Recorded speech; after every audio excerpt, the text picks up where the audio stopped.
Tracking field visits has always been possible in telecrm. You can see when the agent checked in, where the visit happened, and how long did the meeting last. But there was one limitation. You had to open each individual lead to check every check-in. This meant that if you wanted to analyze field performance for a particular week or a particular month, you had to go into every lead after lead after lead, wasting time instead of getting insights. Not anymore. Now, you can download the live check-in reports of all the clients your agents visited in the form of an Excel sheet and track them from there instead of going through every lead individually. Here's how it works.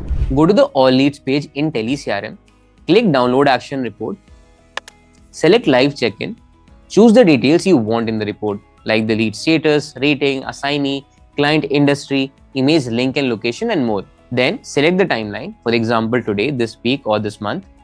telecrm will then instantly download an Excel report of every check-in that happened during that duration. Now, tracking is simple. All you have to do is open the sheet and track every check-in from one place. This way, you get a clean, organized sheet with all the visit details. So if you manage a field team, you ought to try the new feature now.